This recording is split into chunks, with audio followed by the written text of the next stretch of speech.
আজকে বাবার বাড়িতে শেষ দিন, তো আজকে শ্বশুর বাড়িতে চলে যাব। আর শেষ দিনে কি কি রান্না বাড়া করলাম, কি কি খাওয়া দাওয়া করলাম তা নিয়ে থাকছে আজকের ভিডিও। আসসালামু আলাইকুম, সবাই কেমন আছেন? আশা করছি সবাই ভালো আছেন, অনেক অনেক। তো আজকে আমাদের গ্রামে এসেছি, আজকে 2-3 দিন হয়ে গিয়েছে। তো গ্রামে এসে অনেক ভালো লাগতেছে, মানে অনেক সুন্দর পরিবেশ অনেক ইয়ে।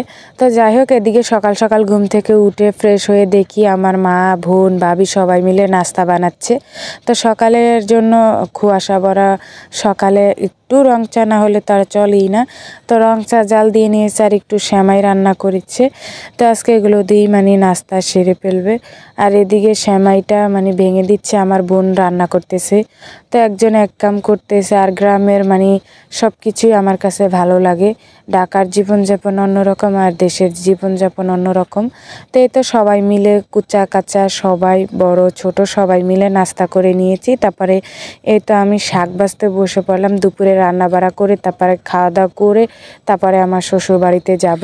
তা আমাদের ক্ষেতের পালং শাক হয়েছে, তার এত বন হয়েছে, তো পালং শাক থেকে বেছে নিয়েছি। আর এদিকে আমার ভাবি মানে পোয়া মাছ কুটতেছে। তা আমার ভাই বড় বড় দেখে পোয়া মাছ নিয়ে এসেছে।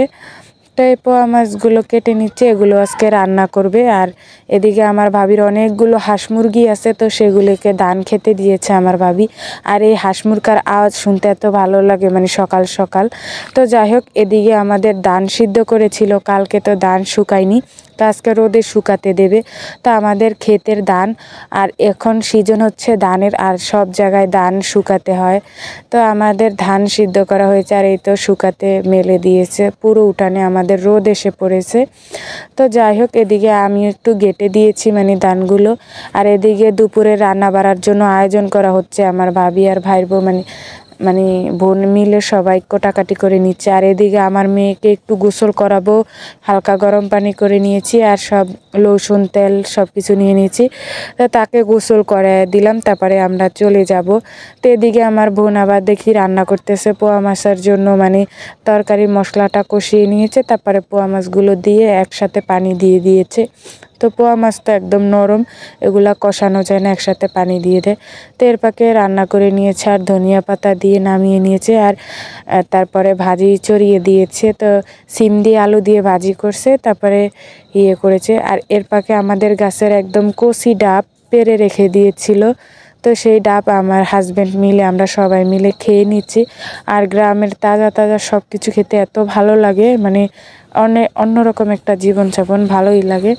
তো যাই হোক, খাওয়া দাওয়া করে এই তো চলে যাব। তো সব কিছু হয়ে গিয়েছে, এর সাথে শাকও ভাজি করেছিল, আর পোয়া মাছ আর সিম আলু দিয়ে ভাজি করেছিল, সেটা দিয়ে খেয়ে নিল। তারপরে খাওয়া দাওয়া শেষ করে তাড়াতাড়ি করে আমার মানে শ্বশুরবাড়ি চলে যেতে হবে। তো আমার বাস্তি মানে আমার বাসুরের মেয়ে, তো তার গায়ে হলুদ আজকে বিকেলে, তো আমাদেরকে তাড়াতাড়ি যেতে বলছে, অনেক ফোন করতেছিল আমার বাসুরে। তো এই তো আমরা একদম লেদার মেদার সব গাট্টি বস্তা বেঁধে এই তো অটো দিয়ে মানে রিজার্ভ নিয়ে চলে যাচ্ছি। তো আমার বোন, আমার মা, আমার মেয়ে, আমার বাস্তি সবাই মিলে চলে যাচ্ছি। তো আমার বাস্তির গায়ে হলুদের ভিডিও, বিয়ের ভিডিও সব কিছু আসবে। তো সবাই আমার পেজে ফলো দিয়ে রাখবেন। তো আল্লাহ হাফেজ, সবাই ভালো থাকবেন।